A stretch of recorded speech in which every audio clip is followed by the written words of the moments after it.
Olá, irmãos, amigos, sejam bem-vindos à continuação de nosso curso Base de Teologia. E hoje nós vamos estar discutindo a respeito do Evangelho de Lucas. Mas antes, você que está chegando agora ao canal e ainda não é inscrito, se inscreva, ative o sininho de notificação, dê seu like, faça o seu comentário. No Evangelho de Lucas, que nós vamos estar hoje discutindo, nós vamos estar abordando 3 pontos: a autoria, data, destinatário e propósito, as peculiaridades do Evangelho, abordando a infância, os cânticos e as parábolas, e também os Evangelhos das mulheres e relatos dos ladrões, e a teologia de Lucas, abordando pneumatologia e a amplitude da salvação. Primeiro, a autoria, data e propósito de Lucas. Lucas, ele é considerado, junto com Atos dos Apóstolos, o livro que mais representa, na realidade, 1/4 do volume do Novo Testamento são os Evangelhos de Lucas e a continuação, que seria Atos dos Apóstolos. Vale a gente ressaltar também que Lucas é o único autor gentil conhecido no Novo Testamento. Então, ele é o único dos escritores em que não era judeu. A tradição da Igreja e os estudiosos do Novo Testamento reconhecem que Lucas escreveu este evangelho. Tudo indica que esse referido autor, no caso Lucas, também compôs o livro de Atos dos Apóstolos, que seria a continuidade do evangelho por ele escrito.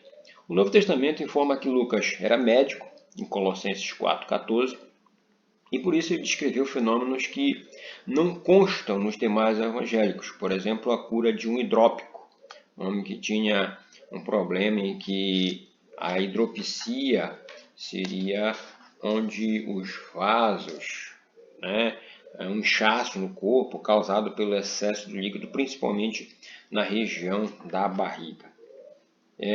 Além desse caso do homem hidrópico, em 14:1-4 de Lucas, ele menciona que Jesus suou gotas de sangue em Lucas 22:44.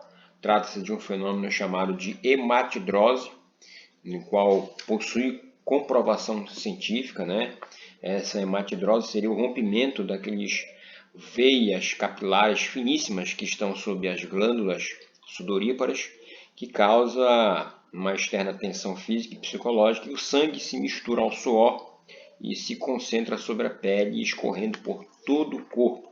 Então, Lucas, como médico, ele menciona também isso.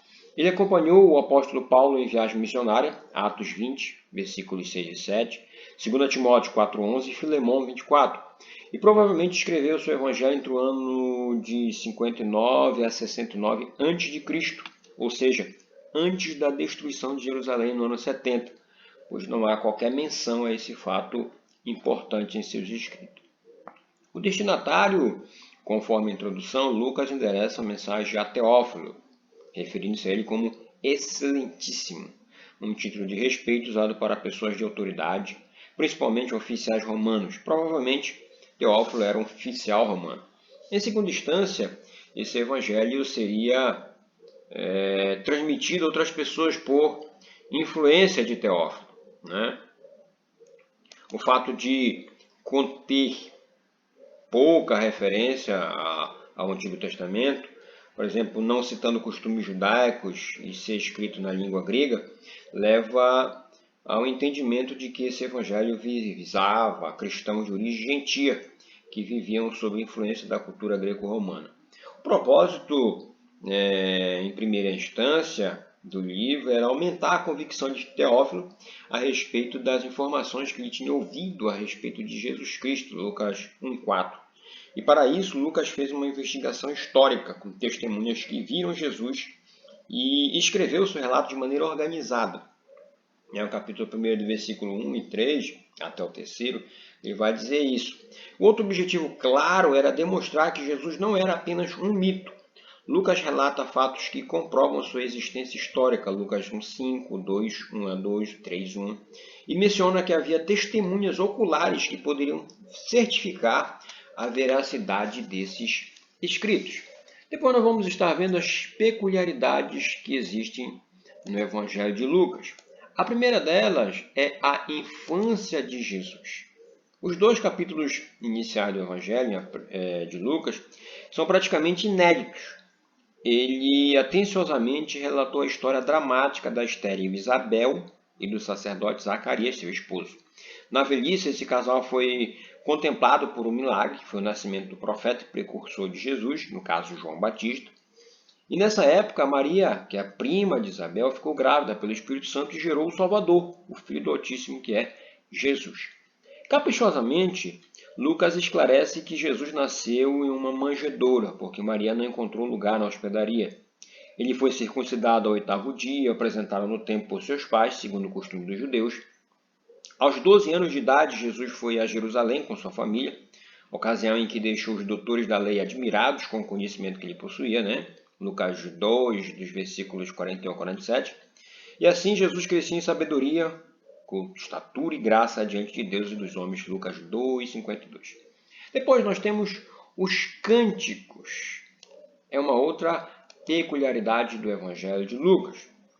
Essa peculiaridade de Lucas aqui são os 4 cânticos que são inseridos nos capítulos iniciais. Nós temos o Cântico de Maria, que é chamado de Magnificat, em sua visita a Isabel, do capítulo 1, versículos 46 a 55. O Benedictus, que é o louvor de Zacarias por ocasião do nascimento de João Batista, capítulo 1, versículos 67 a 79. O Gloria in Excelsis, do capítulo 2, versículo 14. E o Cântico dos Anjos por causa do nascimento de Jesus, que é Nunc Dimittis. A oração de Simeão na dedicação do menino Jesus, do capítulo 2, versículos 28 a 32. Esses louvores exaltam a majestade de Deus e demonstram a confiança na sua salvação. Na realidade, esses cânticos recebem esse nome por causa da Vulgata, que era uma versão da Bíblia em latim, na qual os trechos que são citados aí começam com essas expressões. Então, por causa dessa influência da Vulgata latina, aparece o Magnificat, o Benedictus, o Glorias in Excelsis e Nunc Dimittis, que eram os cânticos. O outro assunto que nós vamos abordar em Lucas são as parábolas. Os 3 evangelhos sinóticos relatam as parábolas de Jesus, mas Lucas é inovador. Somente em seu texto encontramos as seguintes parábolas: o bom samaritano, de Lucas 10, 25 a 37, o amigo importuno, de Lucas 11, 5 a 8, os últimos lugares na festa, de Lucas 14, 7 a 14, a dracma perdida, de Lucas 15, 8 a 10, o administrador infiel, de Lucas 16, de 1 a 13, o filho pródigo, de Lucas 15, versículos 11 a 27, o rico e Lázaro, de Lucas 16, 19 a 31, o juiz iníquo, de Lucas 18, versículos 1 a 8, o fariseu e o publicano, de Lucas 18, 9 a 14. Então, essas emocionantes histórias são meios didáticos que explicam o plano de Deus e ainda tocam muitos corações insensíveis. Um outro dado peculiar do Evangelho de Lucas são as mulheres. Nenhum evangelho enfatizou tanto o papel feminino como Lucas. A palavra mulher ocorre 43 vezes em Lucas.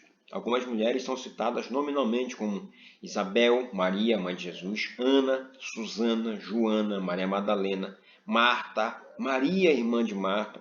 E outras ganham espaço na narrativa, por exemplo, a viúva da cidade de Naim, de Lucas 7.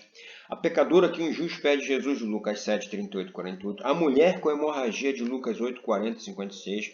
A senhora corcunda que lhe curou, de Lucas 13, 10 a 17. As mulheres que choravam na hora de sua crucificação.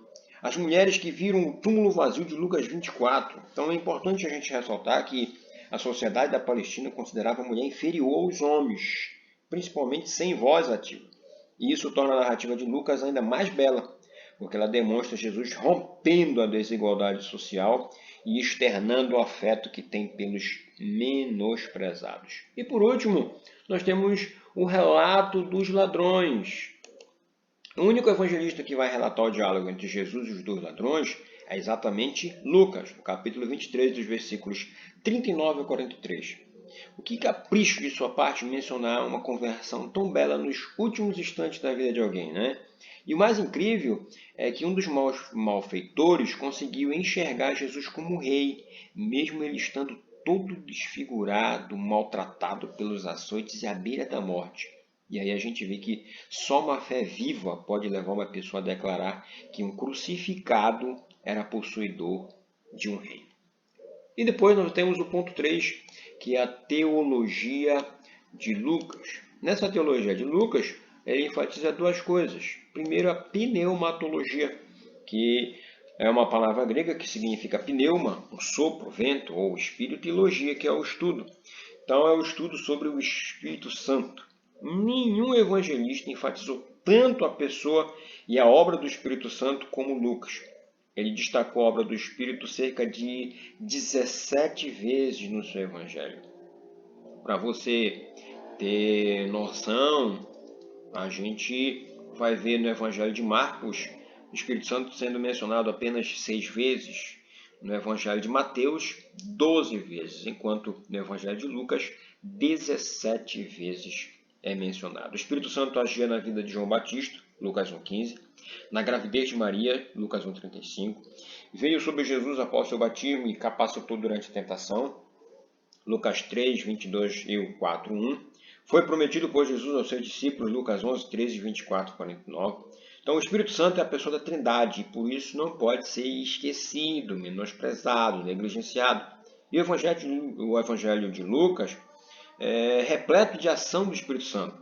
E é justamente nesse ponto que a igreja precisa se despertar, ser mais sensível à pessoa maravilhosa do Espírito Santo.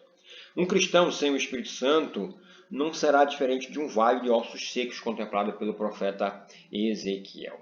E por último, nós temos a amplitude da salvação.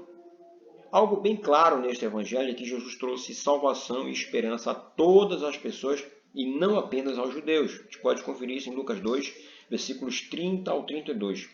Lucas apresenta o Jesus que rompe as barreiras sociais, políticas e éticas. Jesus Cristo é seguido por mulheres, é adorado por uma pecadora. A sua majestade foi reconhecida por um leproso samaritano e pelo ladrão da cruz.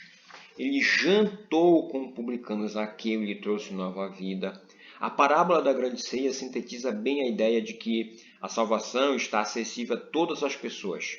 Quando ele diz em Lucas 14, 21, sai depressa para as ruas e becos da cidade e traze para aqui os pobres, os aleijados, os cegos e os coxos. Uma das ideias que norteia o pensamento de Lucas e dos demais evangelistas é que a religiosidade sem transformação de vida é desprovida de qualquer valor. Não basta se autodenominar cristão se suas práticas não condizem com o exemplo de vida ensinado pelo Mestre.